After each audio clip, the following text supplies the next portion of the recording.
ಪುಟ್ಟ ಮನೆ ಮುರಿದ ಕನಸು ಭಾಗ 2. ಮಗಳು ಬರುವುದನ್ನು ಕಂಡು ಅಪ್ಪ ಬಂದಿಯ ಮಗಳೇ ಎಂದು ಪ್ರೀತಿಯಿಂದ ಅಪ್ಪಿಕೊಂಡು ಹಣೆಗೊಂದು ಮುತ್ತಿಟ್ಟರು. ತಕ್ಷಣ ಪವಿತ್ರ, ಏನಪ್ಪ ನಾನು ಮನೆಯಲ್ಲಿಲ್ಲ ಎಂದು ಬೀಡಿ ಸೇದುತ್ತಾ ಕುಳಿತಿದ್ದೀರಾ ಎಂದಳು. ಅಪ್ಪ ಪ್ರೀತಿಯಿಂದ ಗದರುತ್ತಾ, ಏಯ್ ಸಾಕು ನಿಲ್ಲಿಸು ಮಗಳೇ, ನನ್ನ ಕಾಲೆಳೆದಿದ್ದು ಎಂದರು. ಅಲ್ಲಿಗೆ ಬಂದ ಅಮ್ಮ, ಬಂದಿಯ ಮಗಳೇ ಹೋಗು, ಕೈಕಾಲು ತೊಳೆದುಕೊಂಡು ಬಾ, ನಾನು ಊಟ ಬಡಿಸುತ್ತೇನೆ ಎಂದರು. ಸರಿ ಅಮ್ಮ ಎಂದಳು. ಅಪ್ಪ, ನಾನು ಹೊರಗೆ ಹೋಗಿ ಬರುತ್ತೇನೆ, ನನಗೊಂದು ಕೆಲಸ ಇದೆ, ಮುಗಿಸಿ ಬರುತ್ತೇನೆ ಎಂದರು. ತಕ್ಷಣ ಪವಿತ್ರ, ನಿಲ್ಲಿ ಅಪ್ಪಾಜಿ, ನಾನೊಂದು ಮುಖ್ಯವಾದ ವಿಷಯವೊಂದನ್ನು ನಿಮ್ಮ ಬಳಿ ಮಾತನಾಡಬೇಕು. ಇಂದು ನೀವು ಎಲ್ಲಿಗೂ ಹೋಗಬಾರದು ಎಂದಳು. ಅಪ್ಪ, ಸರಿ ಮಗಳೇ ಎಂದರು. ಎಲ್ಲರೂ ಸಂತೋಷದಿಂದ ಊಟಕ್ಕೆ ಕುಳಿತರು. ಅಮ್ಮ ಪವಿತ್ರಾಗೆ ಕೈ ತುತ್ತು ಕೊಟ್ಟಳು. ಅಪ್ಪ ಹಳೆಯ ಕಥೆಯನ್ನು ಹೇಳಲು ಶುರು ಮಾಡಿದರು.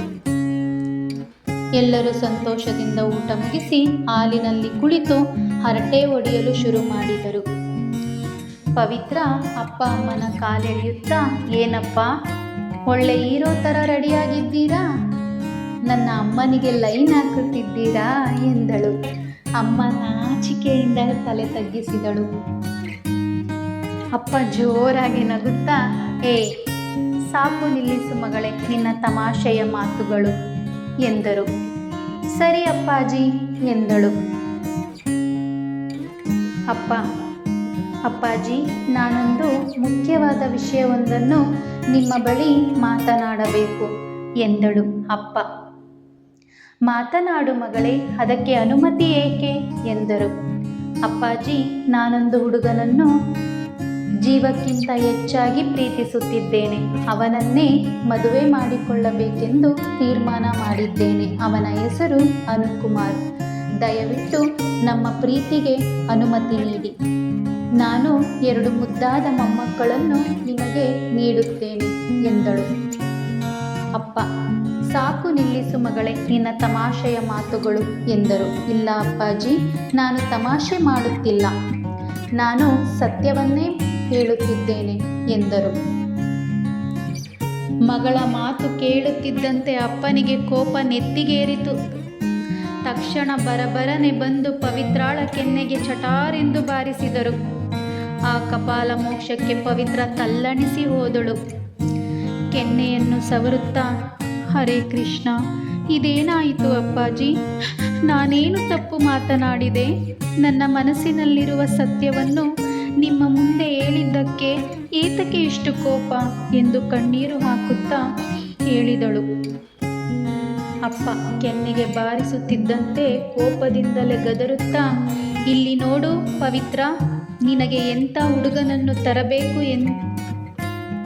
ಅಂತ ನನಗೆ ಬಹಳ ಚೆನ್ನಾಗಿ ಗೊತ್ತಿದೆ ಮಗಳೇ. ಈಗ ಹೋಗಿ ಮಲಗು, ಬೆಳಗ್ಗೆ ಮಾತನಾಡೋಣ ಎಂದರು. ಅಷ್ಟರಲ್ಲಿ ಅಲ್ಲಿಗೆ ಬಂದ ಅಮ್ಮ ಗಾಬರಿಯಿಂದ, ಅಯ್ಯೋ ಭಗವಂತ, ಇದೇನಾಗಿ ಇದೇನಾಯಿತು ರೀ, ಚಿಕ್ಕ ವಯಸ್ಸಿನಿಂದ ಒಂದು ಏಟೂ ಕೂಡ ಹೊಡೆಯದೆ ಸಾಕಿದವರು ನೀವು, ಇಂದು ಅವಳಿಗೆ ಕೈ ಮಾಡಿದ್ದೀರಾ, ನನಗೆ ಬಹಳ ಬೇಸರವಾಯಿತು ಎಂದು ಕಣ್ಣೀರಿಟ್ಟಳು.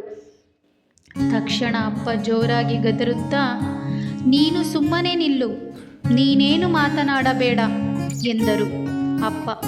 ಅಪ್ಪನ ಆರ್ಭಟಕ್ಕೆ ಅಮ್ಮ ಗಪ್ಚುಪ್ಪಾದಳು.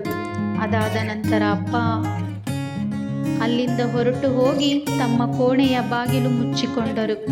ಆದರೆ ಎತ್ತ ಮಗಳ ಮೇಲೆ ಕೈ ಮಾಡಿದ್ದಕ್ಕೆ ಅಪ್ಪನಿಗೆ ಒಳಗೊಳಗೆ ಸಂಕಟವಾಗಿ ಕೋಣೆಯ ಒಳಗೆ ಜೋರಾಗಿ ಅಳತೊಡಗಿದರು. ಅಪ್ಪ ಹೋದ ತಕ್ಷಣ ಪವಿತ್ರ ಹಾಗೆ ಕೆಳಗೆ ಕುಸಿದು ಬಿಕ್ಕಳಿಸಿ ಅಳತೊಡಗಿದಳು.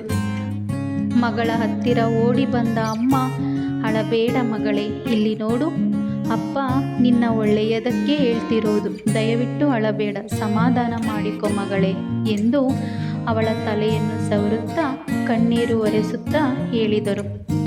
ತಕ್ಷಣ ಪವಿತ್ರ, ಹರೇ ಕೃಷ್ಣ, ಅಮ್ಮ ನಾನೇನು ತಪ್ಪು ಮಾತನಾಡಿದೆ? ನನ್ನ ಮನಸ್ಸಿನಲ್ಲಿ ಇರುವುದು ಇರುವುದನ್ನು ನಾನು ಪ್ರೀತಿಸುತ್ತಿರುವ ಸತ್ಯವನ್ನು ಅಪ್ಪನ ಎದುರು ಹೇಳಿದೆ. ಅದಕ್ಕೆ ಏಕೆ ಇಷ್ಟೊಂದು ಕೋಪ?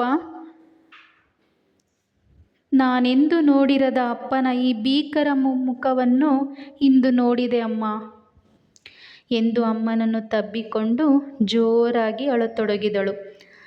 ಅಮ್ಮ ಅವಳನ್ನು ಸಮಾಧಾನ ಮಾಡುತ್ತಾ, ಇಲ್ಲಿ ನೋಡು ಮಗಳೇ, ರೂಮಿಗೆ ಹೋಗಿ ಮಲಗು, ಅಳಬೇಡ, ದಯಮಾಡಿ ಅಳಬೇಡ ಮಗಳೇ, ಸಮಾಧಾನ ಮಾಡಿಕೊ, ಬೆಳಗ್ಗೆ ಮಾತನಾಡೋಣ ಎಂದರು.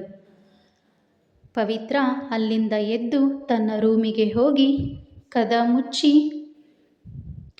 ಕಿಟಕಿಯ ಎದುರು ನಿಂತು ಚಂದ್ರನನ್ನೇ ನೋಡುತ್ತಾ ತನ್ನ ಮನಸ್ಸಿನ ಭಾರವನ್ನು ಇಳಿಸುತ್ತಾ ನಿಂತಿದ್ದಳು.